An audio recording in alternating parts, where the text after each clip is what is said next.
In just a moment, Generations with Kevin Swanson. But first, this. The World View in 5 minutes.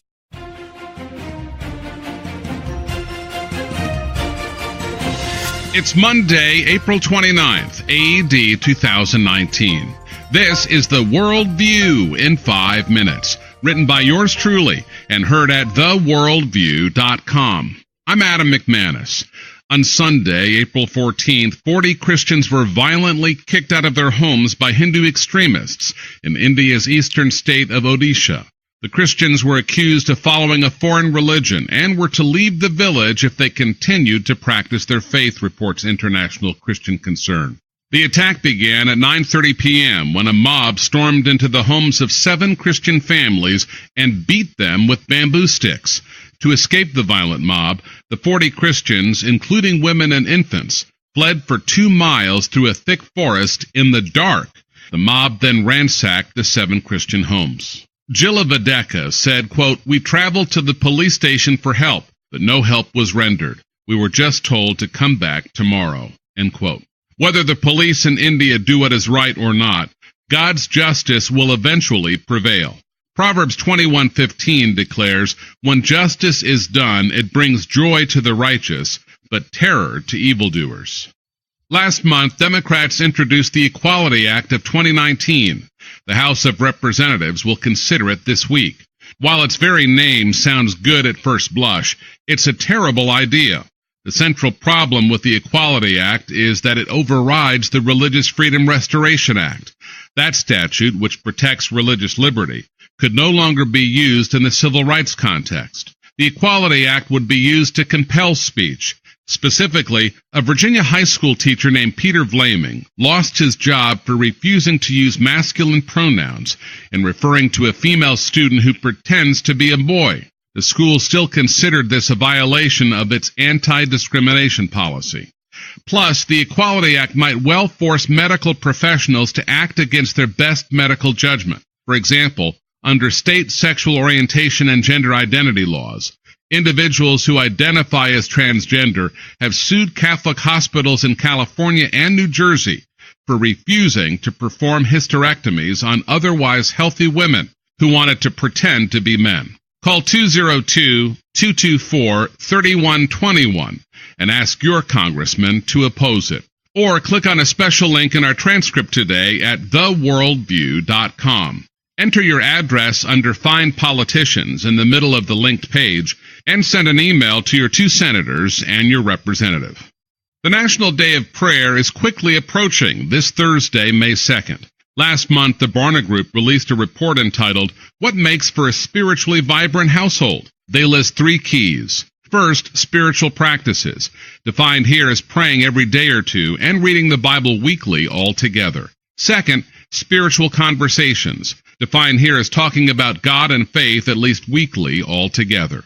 And third, hospitality, defined here as welcoming non-family guests regularly, or at least several times a month. The Worldview recommends the Family Worship Book, a resource book for family devotions by Terry Johnson, to help your family become a spiritually vibrant household as well. Plus, find a National Day of Prayer event in your area by going to nationaldayofprayer.org and click on events. Psalm 116 verse 2 says, "Because God has inclined his ear to me, therefore I shall call upon him as long as I live." The S&P 500 and NASDAQ Composite closed at record highs on Friday as better-than-expected economic data offset a mixed batch of corporate earnings, reports CNBC.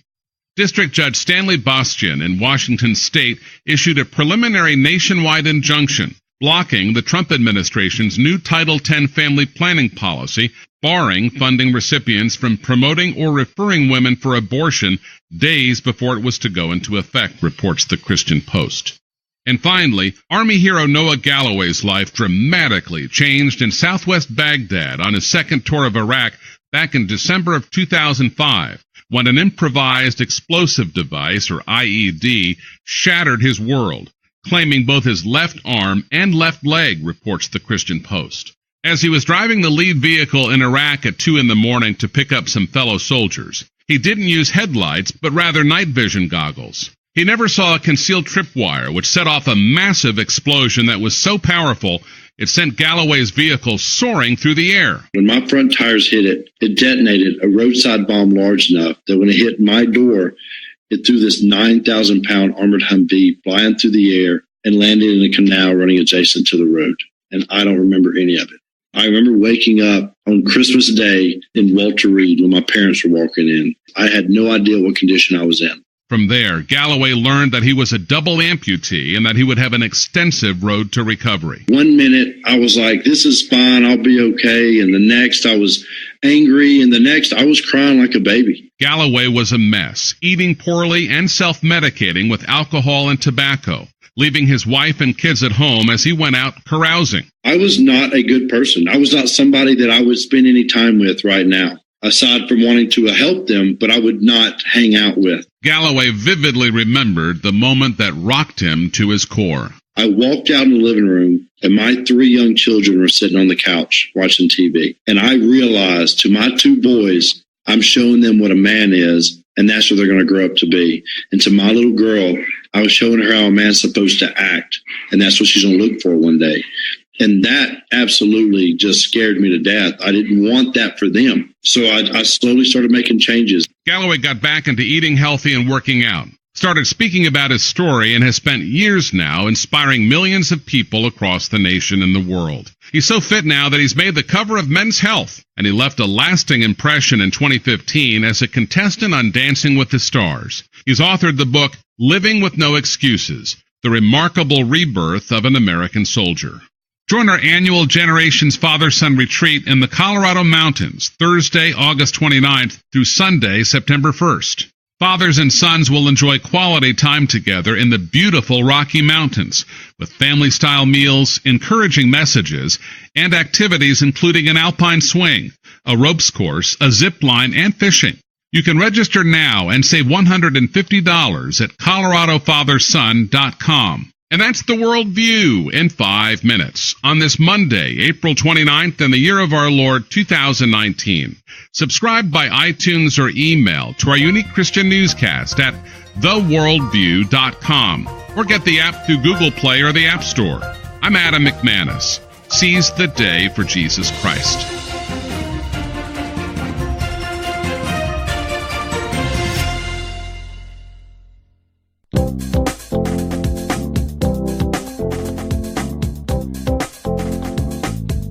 Welcome, friends, to the Generations broadcast. Kevin Swanson, your host with you today. I'm a homeschool father of 5, Steve Vaughn, also in studio with me, homeschool father of 6, and today we are going to address the importance of protecting our children and the obligation we have not to stumble our children. Jesus said in Matthew 18:6, if anybody stumbles one of these little ones that believes in me, it would be better for him that a millstone be hanged around his neck and he be drowned at the bottom of the sea. I don't think you're going to find more ferocious, more intense language from our Lord and Savior, Jesus Christ, than what you'll find there in that passage. Why? Because at the point at which society goes after children, destroys children, that is the ultimate sin and will merit the most horrendous judgment upon a society. When we set out to write America in God's Providence, especially the last century or so in which the decline of Christianity and the breakdown of faith, family, and freedom was almost wholesale, we divided chapters according to our worldview. We picked important developments according to our worldview. Worldview, obviously, critical when you sit down to write the history of the Western world and the decline of the Western world. So in American God's Providence, we assign an entire chapter to the destruction of children. Indeed, that has been the vision of the left. That has been the vision of the nation, as a nation, since the 1960s. The goal has been to destroy children. The first thing they did was to murder 80 million children by way of abortifacient contraceptives, the birth control pill, and by surgical abortion. So the first thing they did was to murder 80 million, but they had to do something with the 70 to 80 million children who survived. And that was, of course, to transgender the bathrooms, force transgenderism, homosexuality, and corrupt their media as much as they could through Hollywood, Disney, and other means. So we go through the entire scenario in which the Western world broke down in America in God's Providence, and we dedicate an entire chapter to the destruction of children. Now, as Christian parents, we take Matthew 18:6 seriously, and we are going to do our utmost. We will throw our bodies over the hand grenades in order to protect our children from what is going on around them. We will not use the birth control pill. We will not kill our children. And we certainly will not kill them spiritually, as God gives us the grace and the ability to do so. Well, Steve, there has been nothing but a concerted effort to destroy the bodies and souls of children for the last 50 years through American abortion clinics, through the funding of Planned Parenthood, through the funding of American public schools, through the homosexualization of the curriculum and the transgendering of the bathrooms. There has been nothing but an all-out intent to destroy the lives, the physical bodies, and the souls of children. That's true. And the reason for that is because the more that you can get that generation on your side, then the more power that you have. You've got a number of voters. You've got 80 million voters who will keep the liberal agenda and keep this form of philosophy in power because they really don't want God or godly people or people who fear God to be in power, because that then disrupts their own power and their hunger for power and money.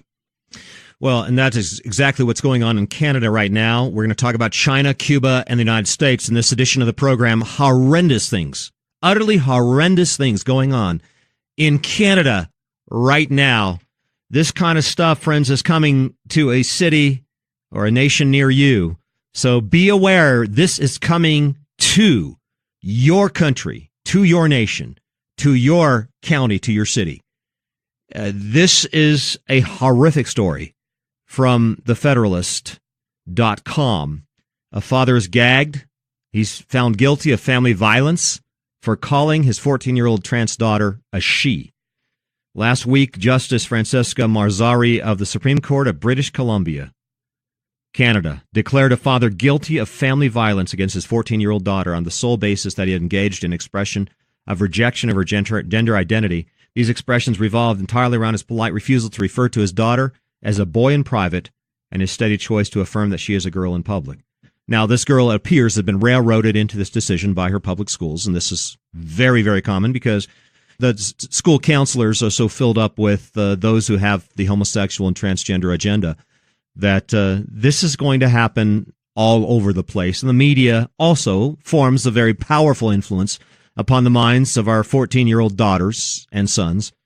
The BC Supreme Court ordered in February that 14-year-old Maxine receive testosterone injections without parental consent. So here's another example for this girl of how the powerful governments are forcing these horrific gender reassignment surgeries and testosterone injections and so forth upon these little 13, 14, 15-year-old kids.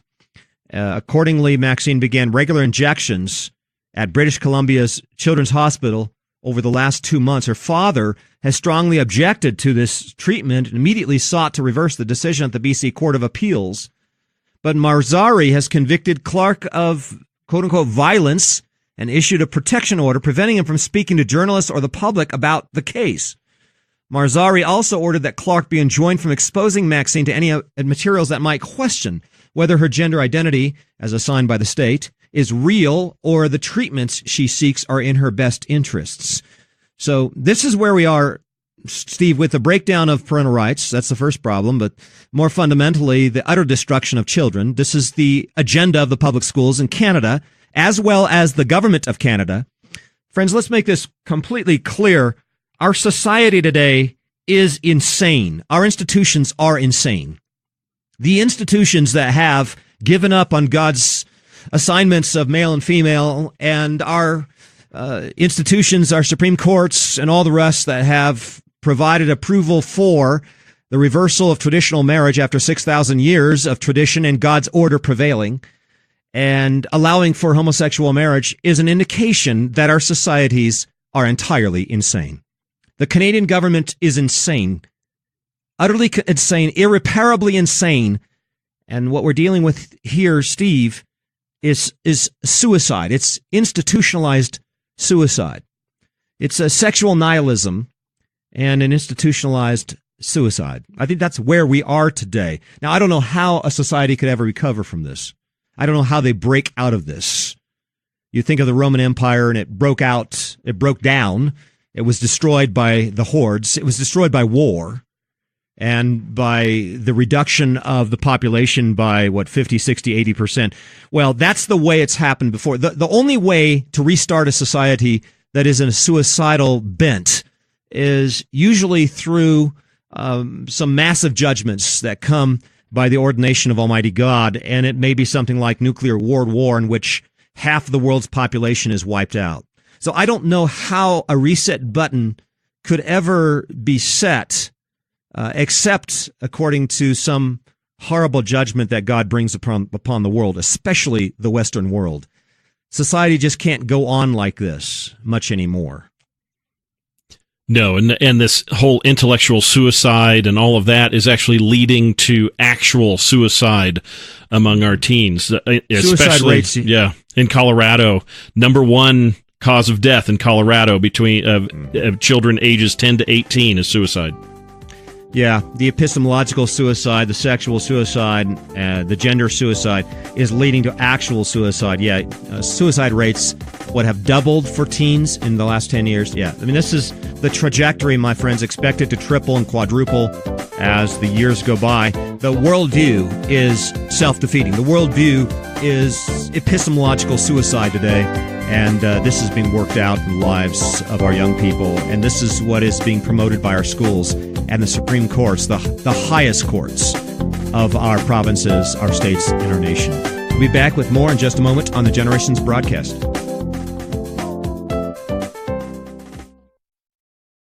Hello, folks. I've attended the Christian Home Educators Father-Son Retreat in Colorado with my son Daniel for 12 years now, and it's been a big part of our lives. I love spending time with my son. It almost goes without saying that dads and sons don't get enough time together. What better time to spend than time in the Word, time in the mountains, time with a couple of hundred other godly men from around the country? Is it time to turn off the electronic media, recharge in the Word, and renew relationships for you? Are you thinking you might need to fill up your tank with biblical vision, encouragement in the battle, and enjoyment of relationships? Well, if that's the case with you, come on down to our annual Colorado Father-Son Retreat at Sky Ranch Camp in the heart of the Rocky Mountains, August 29th through September 1st. The price is only $219 for dads and $129 for sons, and that includes all meals and board for a limited time only, folks. It's 4 days of fellowship, teaching, and adventure in the mountains, including rifle shooting, bowling, water slides, indoor racquetball courts, and world-class recreation centers, rock climbing, and a whole lot more. So for more information, check it out at coloradofatherson.com.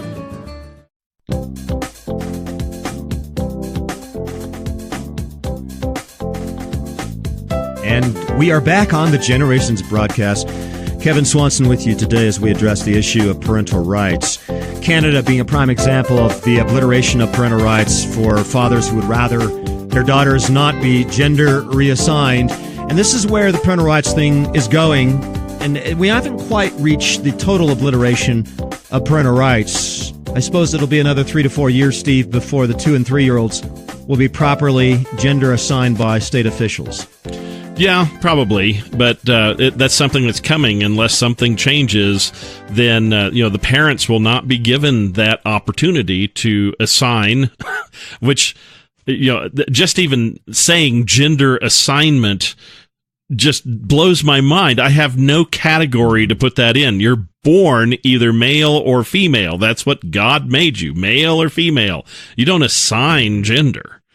Well, it's the insanity of a world that wants to be whatever they want to be. Do you remember how in mental institutes people would want to reconfigure themselves as Napoleon? They'd insist that they were Napoleon. They'd reassign themselves to be a Napoleon or Nero Caesar or somebody like that. And I think the ultimate humanist autonomy is the desire to reassign ourselves and to predestine ourselves to be that which we aren't, as created by God.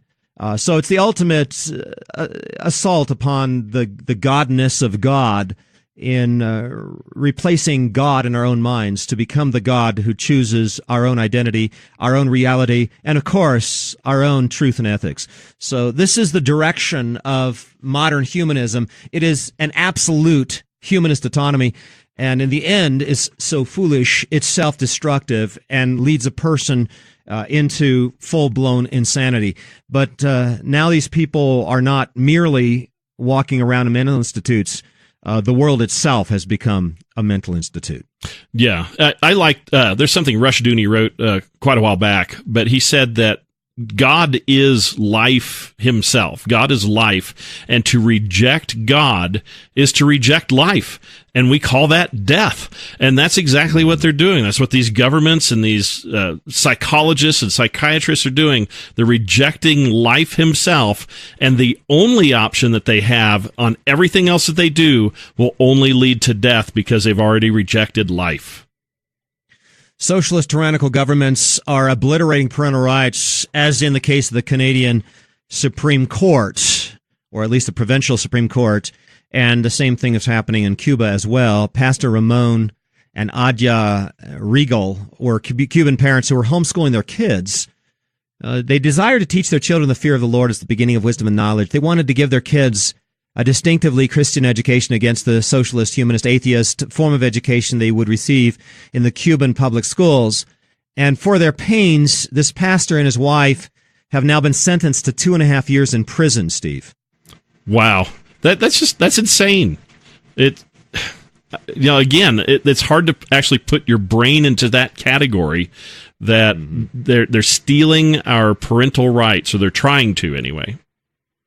Well, this is the battleground of the present day. We've referred to this already. Parental rights is the battleground for freedom and for our obligation and responsibilities as Christian people and Christian parents.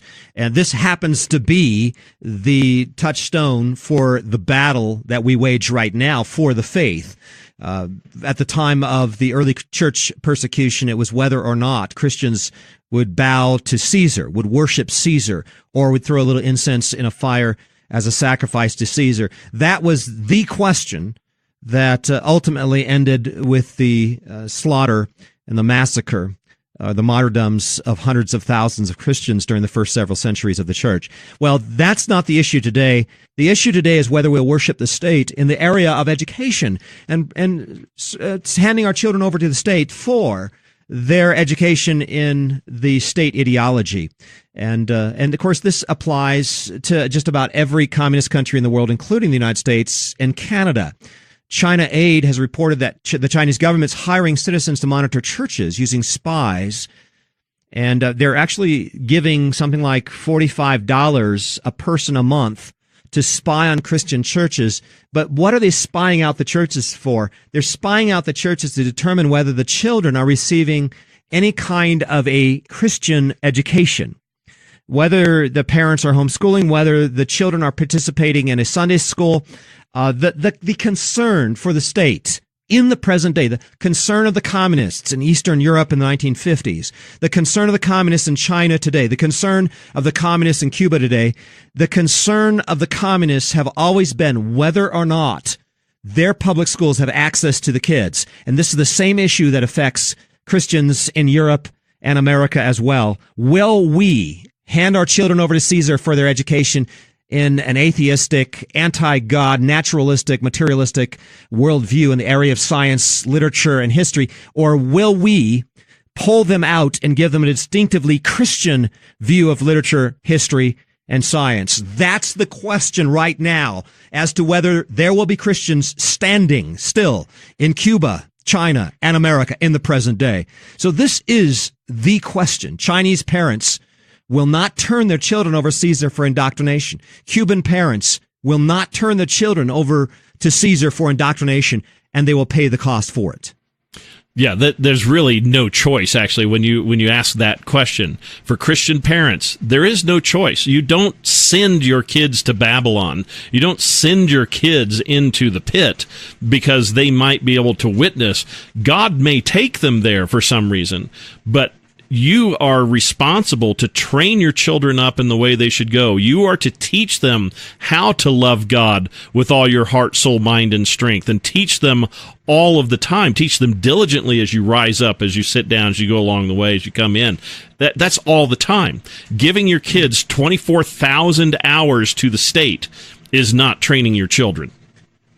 Steve, the battle for the faith in the 21st century, whether it be China, Cuba, Canada, or America, the battle for the faith in the 21st century is the battle for parental rights. And the battle's going on right here in Colorado.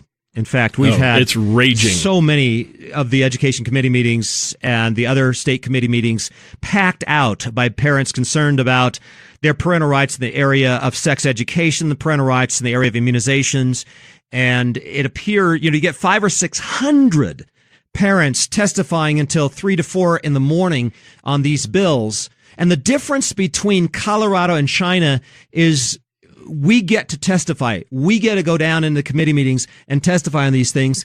And then the Democratic majority always goes the wrong way. So in the end, the Democrats act like the communists, and they ignore any of the evidence or any of the testimony from the hundreds upon hundreds of parents who have testified on these bills, and they go ahead on their merry way and impose a highly restrictive state-imposed control over the health and the education of our children. That's the end goal. The end goal is for absolute status control over every aspect of our children's raising, their education, and their health care. And we have seen that battle play out here in Colorado. And it turns out the Democrats act just like the communists. The only difference is we get to make a comment before they put us in prison.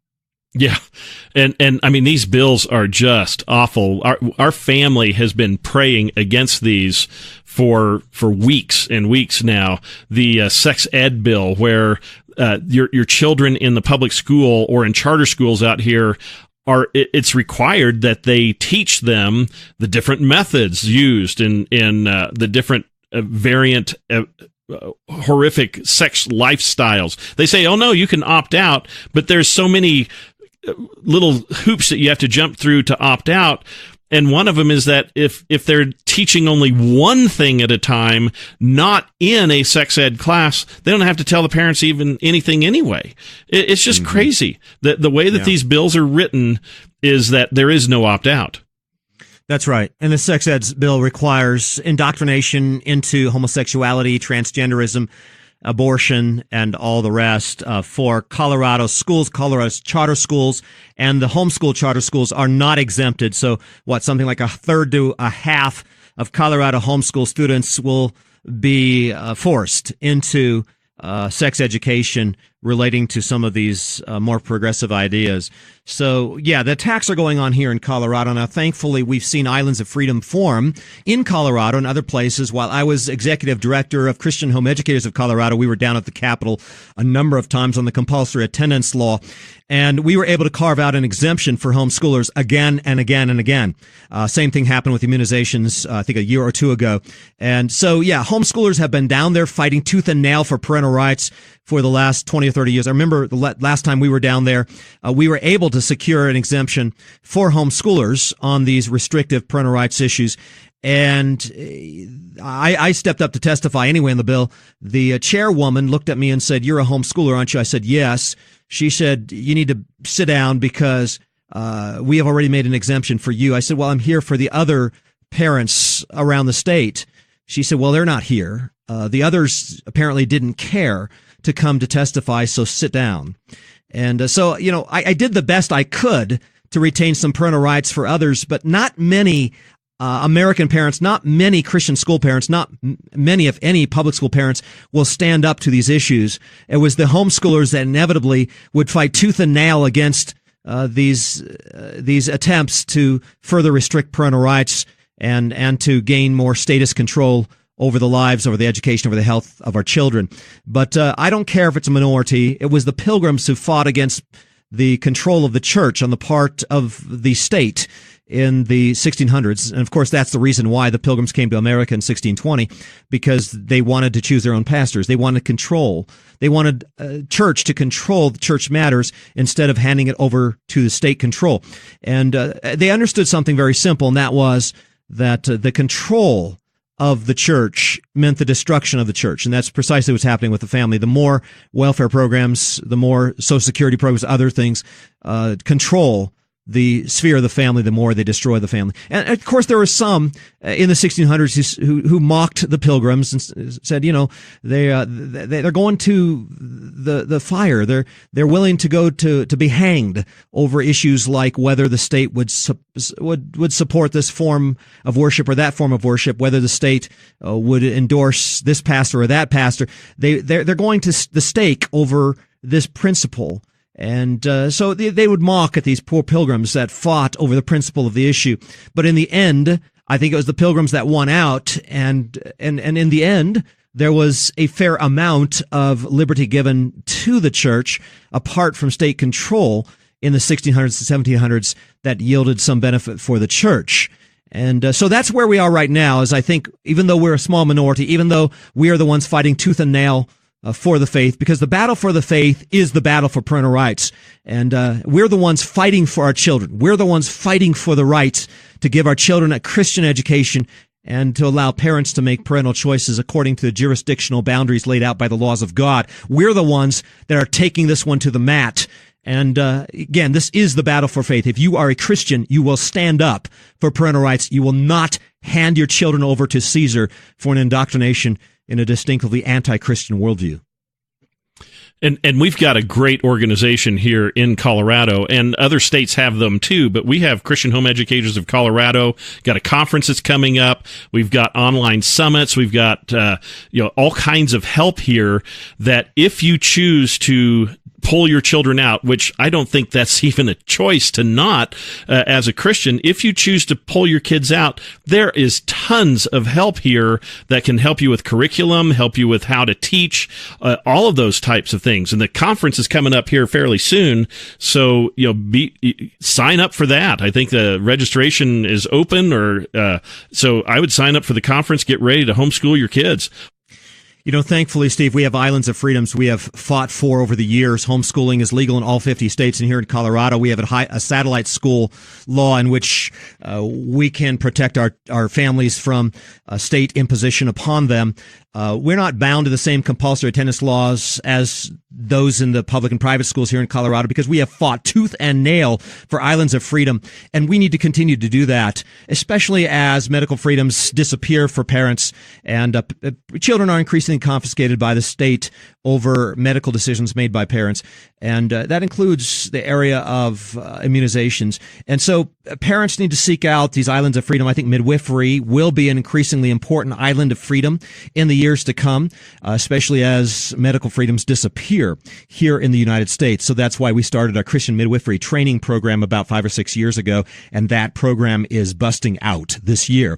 So we are right behind every effort to establish islands of freedom, whether it be midwifery, homeschooling, or exemptions to certain laws that we have fought for very hard here in the state of Colorado.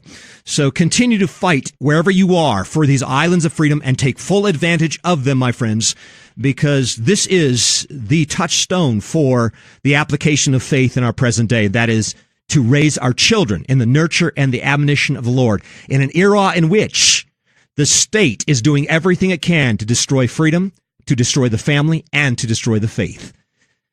Well, I'd encourage you to my book just released, The Story of Freedom, with a history of the battle for freedom over the last 2,000 years and specifically over the last 800 years in the Western world and the ongoing battle for freedom. The book contains a challenge for us and for our children and grandchildren, because we don't want to leave our children or our grandchildren in gulags, transgendered at 3 years of age. Friends, it's time to equip yourself in this battle. I'd encourage you to my new book just released, The Story of Freedom. It's an improvement upon a previous book called Freedom, but it tells the story of the Swiss battle for freedom and the other battles that have gone on throughout history. Again, the book is called The Story of Freedom. Available on our website, kevinswanson.com or generations.org. This is Kevin Swanson and Steve Vaughn, and we invite you back again next time as we continue to lay down the vision for the next